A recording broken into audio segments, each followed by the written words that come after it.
Assalamualaikum warahmatullahi wabarakatuh. Salam sejahtera, salam budaya, rahayu, rahayu, rahayu.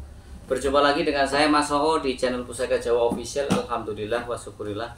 Segala puji bagi Allah yang telah memberikan segala nikmatnya. Nikmat yang paling besar bagi kita adalah nikmat iman dan Islam, serta nikmat diberikan kesehatan. Di antara nikmat-nikmat yang lainnya tidak bisa saya sebutkan secara zahir maupun batin.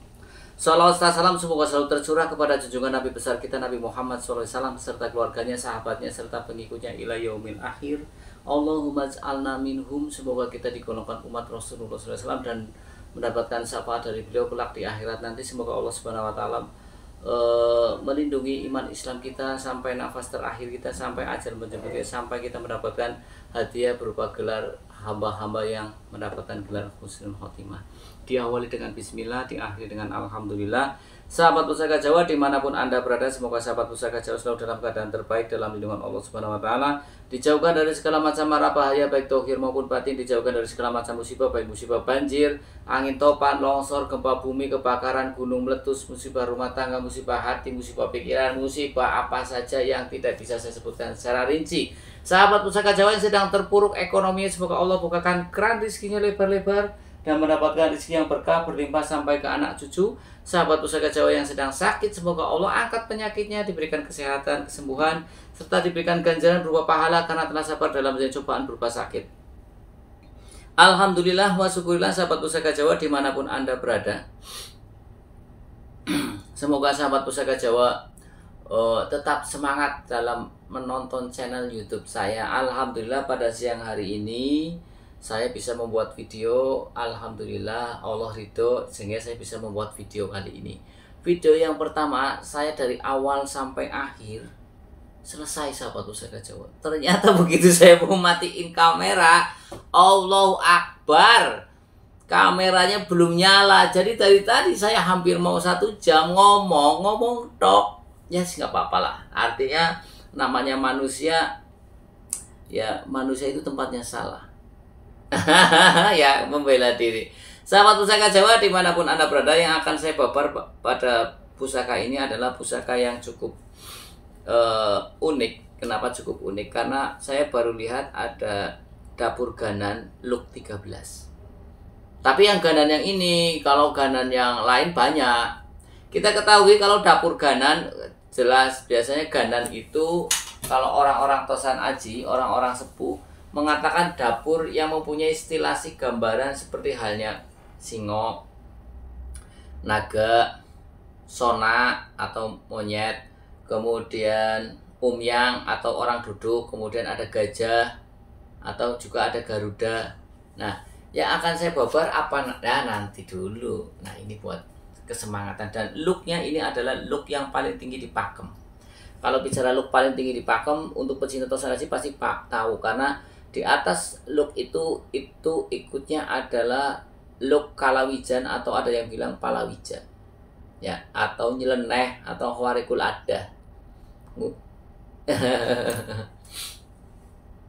Sahabat Pusaka Jawa dimanapun Anda berada, ya, saya sampaikan bahwasanya pecinta tosan aji dibagi menjadi 3 versi Pusaka Jawa Official. Tidak bosan-bosan saya sampaikan agar penonton channel YouTube Pusaka Jawa itu bisa menjadi posisi yang mana, tidak ada benturan antara pecinta tosan aji yang A dengan yang B. Yang pertama adalah pecinta tosan aji yang suka dengan nilai eksotori atau sisi luarnya, tentunya lebih ke arah antikanya. Berarti rujukannya adalah tus, tangguh, utuh, sepuh. Tangguh adalah estimasi pembuatan dari pusaka tersebut utuh, bilanya utuh. Kemudian yang terakhir sepuh, pastinya sepuh, karena sepuh ada yang mengatakan di umur 100 tahun ataupun di umur 200 tahun ataupun sampai ke atas. Kemudian yaitu sahabat Pusaka Jawa dimanapun Anda berada adalah pecinta tosan aji yang suka dengan nilai isoteri, lebih mengedepankan sisi tuah, manfaat, energi, yoni, khodame. Ya, yang ketiga adalah pecinta tosan aji yang suka dengan dua-duanya.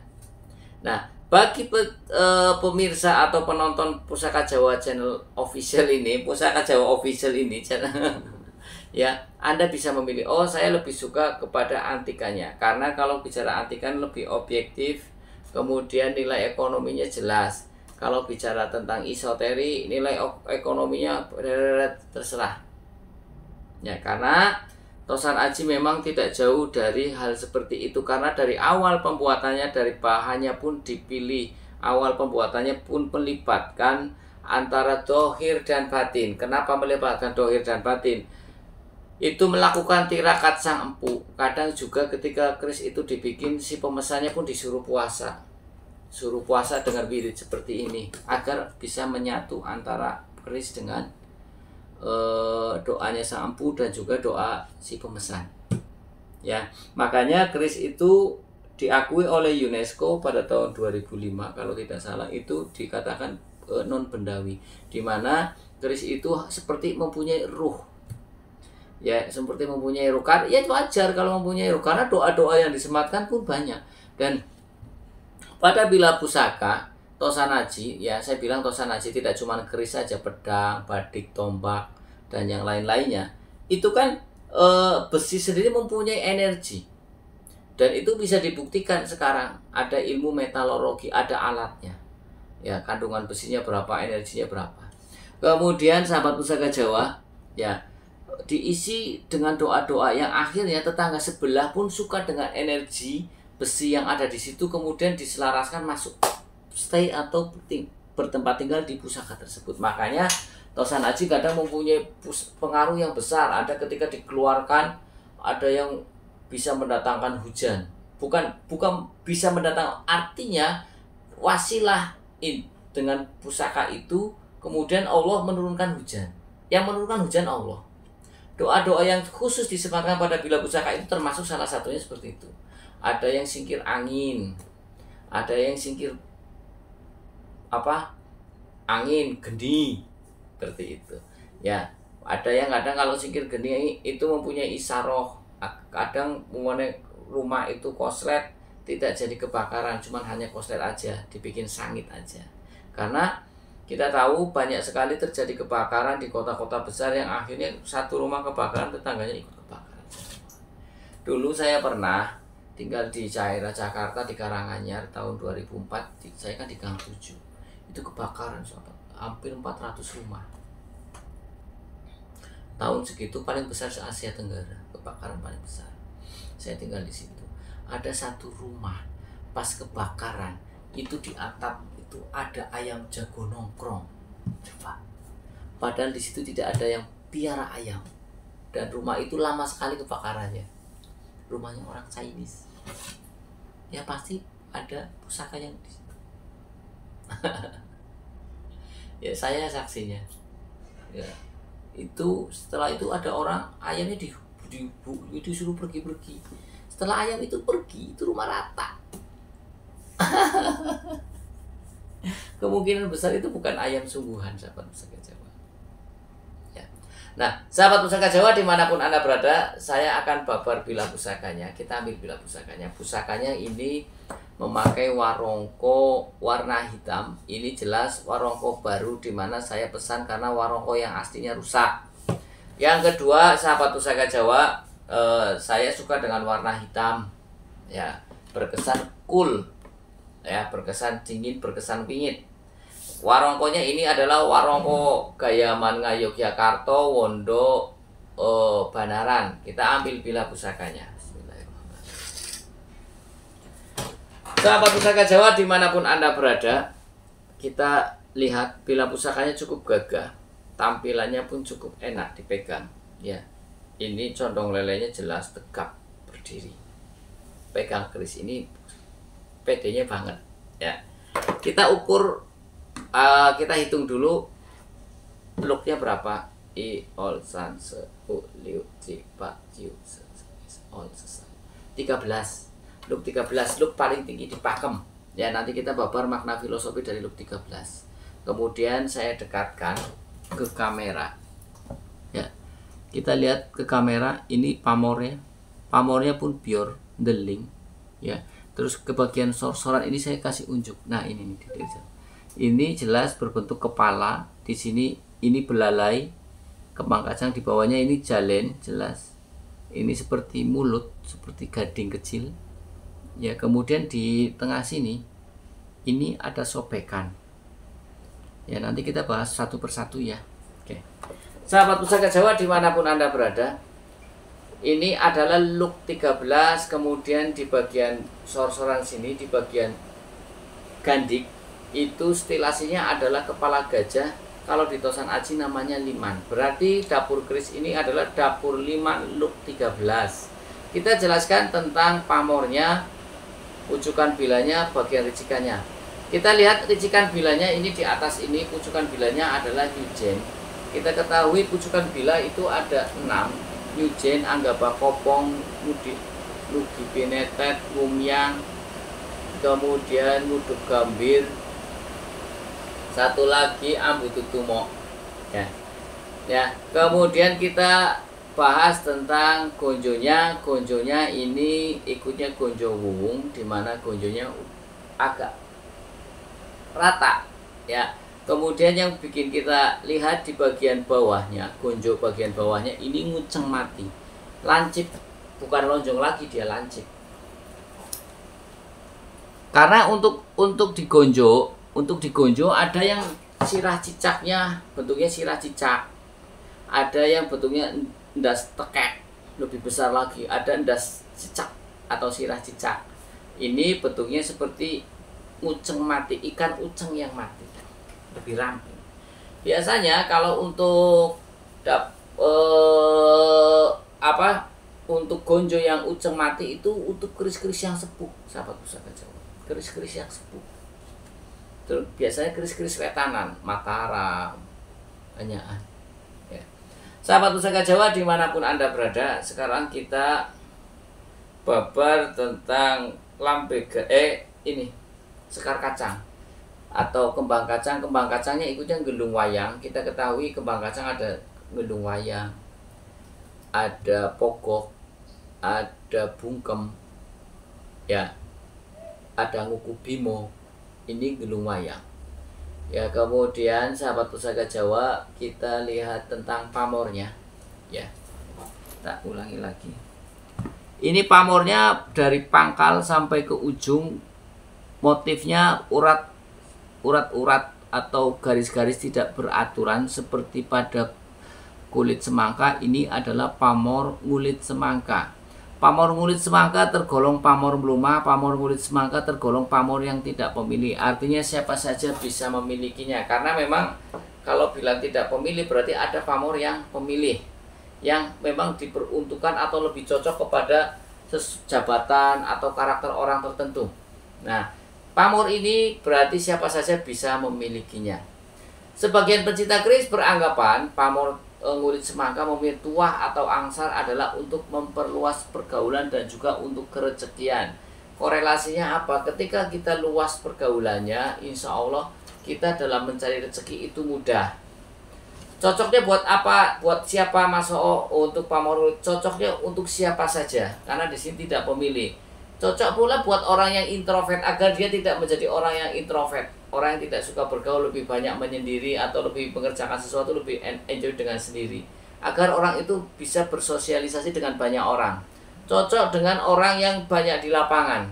Cocok dengan pedagang, cocok dengan orang marketing, cocok dengan pokoknya kepala desa ataupun semua cocok.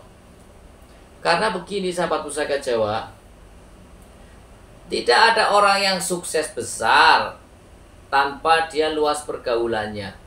Bagaimana mungkin dia mempunyai karyawan banyak jika dia tidak luas pergaulannya? Karena untuk bisa menjadi orang besar dibutuhkan dukungan dari banyak orang. Dengan kita mempunyai teman, sering bergaul, akhirnya mendapatkan dukungan. Walaupun kalau di kerja itu profesionalisme, artinya you kerja saya bayar. Tapi kalau kitanya tidak, pergaulan tidak luas, mana bisa kita berkembang, mana bisa kita punya marketing, mana bisa kita punya karyawan banyak. Ya, maka dari itu sahabat Pusaka Jawa jangan sampai menganaktirikan pamor ngulit semangka, karena mungkin pamor ngulit semangka mudah ditemui di Tosan Aji, dan berarti kalau bicara pamor yang banyak ditemui di Tosan Aji itu adalah pamor yang sangat penting untuk kehidupan kita sehari-hari. Seperti halnya pamor beras futa atau wos futa tumpah itu agar mudah mencari rezeki. Rezeki dalam bentuk materi itu yang paling dicari sahabat Pusaka Jawa.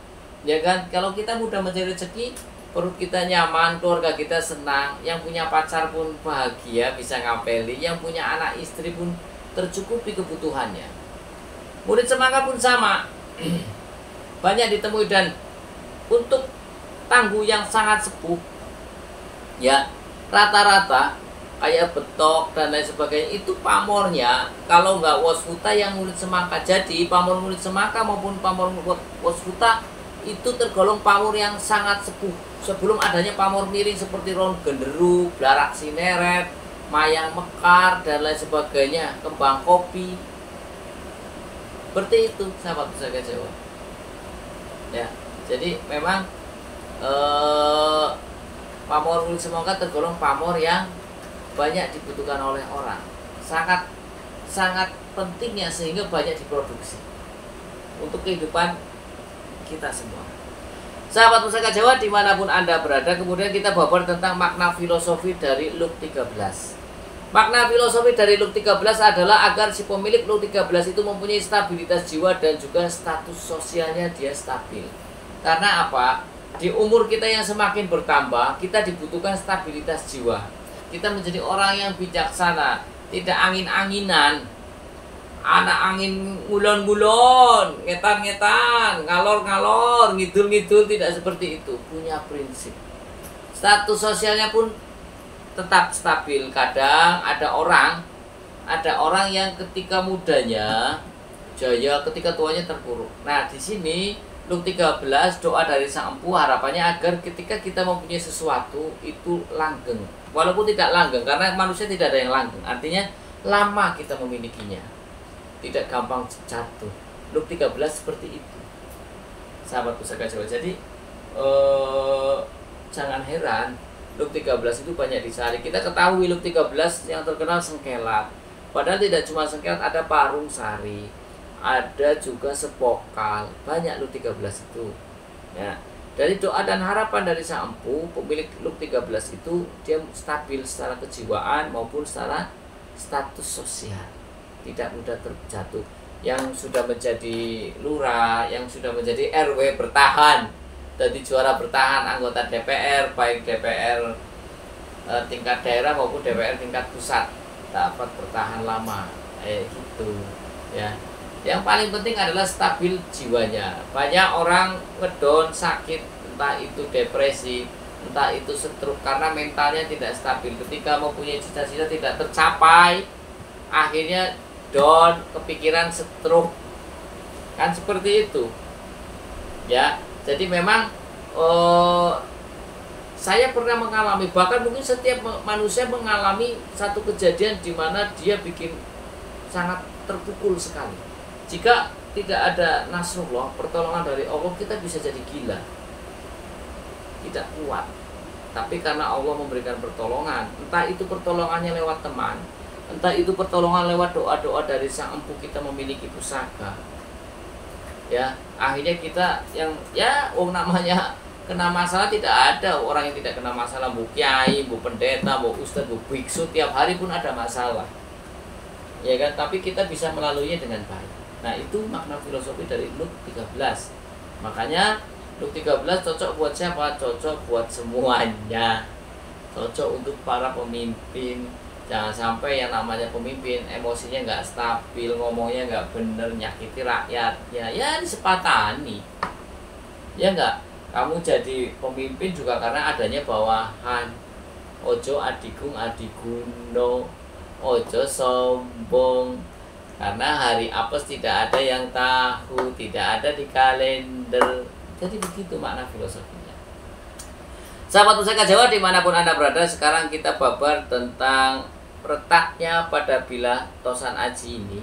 Ya, kalau ada dua versi, yang pertama orang mengatakan itu namanya Pamengkang Jagat, dimana proses terjadinya Pamengkang Jagat ketika penempaan pada bilah keris itu suhu saton antara besi dan biji pamor tidak sama, akhirnya pecah. Yang kedua adalah karena disengaja dalam bentuk, sengaja dibikin lubang, yaitu dengan bentuk ada nilai doa tertentu yang orang Jawa bilang combong. Anda mau pilih yang mana? Anda mau mengatakan ini pada saat penempaan itu pecah karena suhunya yang tidak pas, atau ada yang mengatakan ekstrim lagi produk gagal, bahasanya ngono, atau memang ini combong. Ya, kita ketahui makna filosofi dari combong juga agar tembus, dan combong lebih ke arah untuk tujuan tertentu, yaitu untuk pengasihan. Ya, sahabat Pusaka Jawa dimanapun Anda berada, sekarang kita babar tentang dapurnya. Dapurnya di mana di bagian gandik ini stilasinya adalah gambaran kepala gajah. Ya, gambaran kepala gajah. Gajah kita ketahui melambangkan kekuasaan, melambangkan kekuatan, melambangkan kecerdasan. Kenapa kok melambangkan kecerdasan? Gajah itu di Hindu namanya Ganesha, Dewa Ganesha, anaknya Dewa Siwa dan Dewi Parwati. Dimana Ganesha itu lambang sebagai keilmuan, kumpulnya ilmu. Ganesha itu pokoknya melambangkan kecerdasan.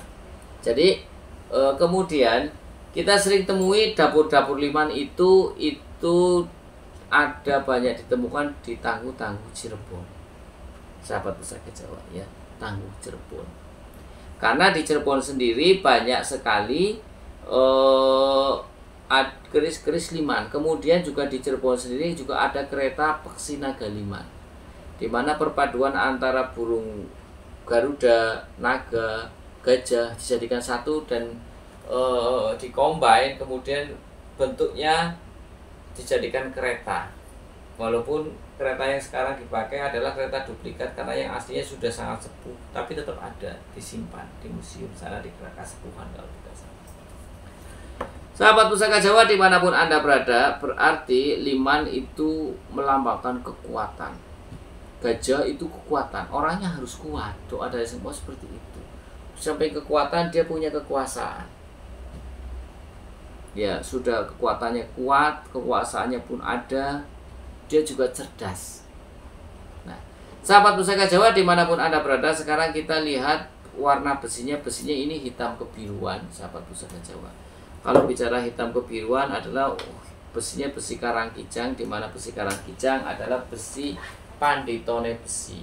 Tua atau angsarnya adalah dingin dan ampuh. Artinya dingin dan ampuh, dinginnya tidak membawa panas pada si pemilik. Kadang memang ada pusaka yang hawanya panas, brungsang-brungsung, bahkan satu ruangan memang benar panas, bukan cuma hatinya, bukan tidak cuma bisa disenggol terus jadi jengkelan, bahkan sampai ke ruangan pun ada. Ampuh artinya apa? Artinya mensupport doa-doa dari sang empu agar terkabul. Seperti halnya begini, sahabat Pusaka Jawa, kita punya motor, cc-nya gede, knalpot cilik, cc-nya katakan 900. Saya knal Supra, ya orang cocok, larinya nggak bisa kenceng pula, jebol malah. Karena antara pembuangan asap pun harus sesuai dengan tenaga yang mesin dan juga harus sinkron dengan knalpotnya. Ya, nah sama di mana doa dari sang empu yang disematkan pada bila pusaka itu sangat besar, tapi kalau besinya kurang mumpuni juga kurang pas. Nah ini sengaja dipaskan. Sahabat Pusaka Jawa dimanapun Anda berada, sekarang kita lihat dari pasikutannya ya, sahabat Pusaka Jawa. Di sini kita lihat pasikutannya apa ya? Pasikutannya wingit, pergel dan seret. Pamore pandes, menancap pada bila kuat. Ya, kita lihat dari sini. Stylenya. Kemudian kalau kita lihat dari sirah cicaknya ini, pasikutannya adalah Mataram, sahabat Pusaka Jawa. Biasanya style begini gajah itu ditemukan Tangguhnya Cirebon, tapi ini estimasinya Mataram.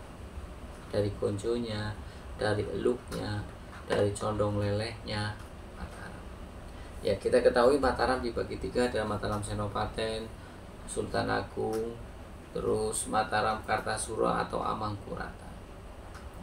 Sahabat Pusaka Jawa dimanapun Anda berada, kalau kita rangkum secara keseluruhan makna filosofi dari keris dapur keris liman Luk 13 dengan pamor ngulit semangka adalah agar si pemilik dapur keris Luk liman ini mempunyai kekuasaan, kekuatan, ya kan, kecerdasan, juga mempunyai stabilitas jiwa dan juga status sosialnya stabil, pergaulannya luas, rezekinya pun luas, banyak, ya seperti itu.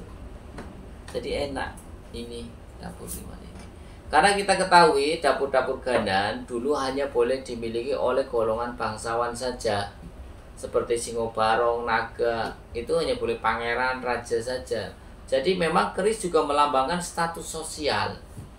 Keris bisa juga untuk ritual, keris juga bisa untuk jimat, keris juga sebagai penanda pemiliknya siapa, status sosial. Nah ini, karena dulu dapur Liman, gajah, ya Liman atau gajah, naga, singo itu hanya untuk orang-orang tertentu, golongan ningrat yang golongan up saja. Sahabat Pusaka Jawa dimanapun Anda berada, saya kira itu saja. Bila ada salah-salah kata, saya minta maaf. Kesalahan mutlak milik saya, kebenaran milik Allah Subhanahu wa Ta'ala. Akhirul kalam. Assalamualaikum warahmatullahi wabarakatuh. Salam sejahtera, salam budaya, rahayu, rahayu, rahayu. Alhamdulillah.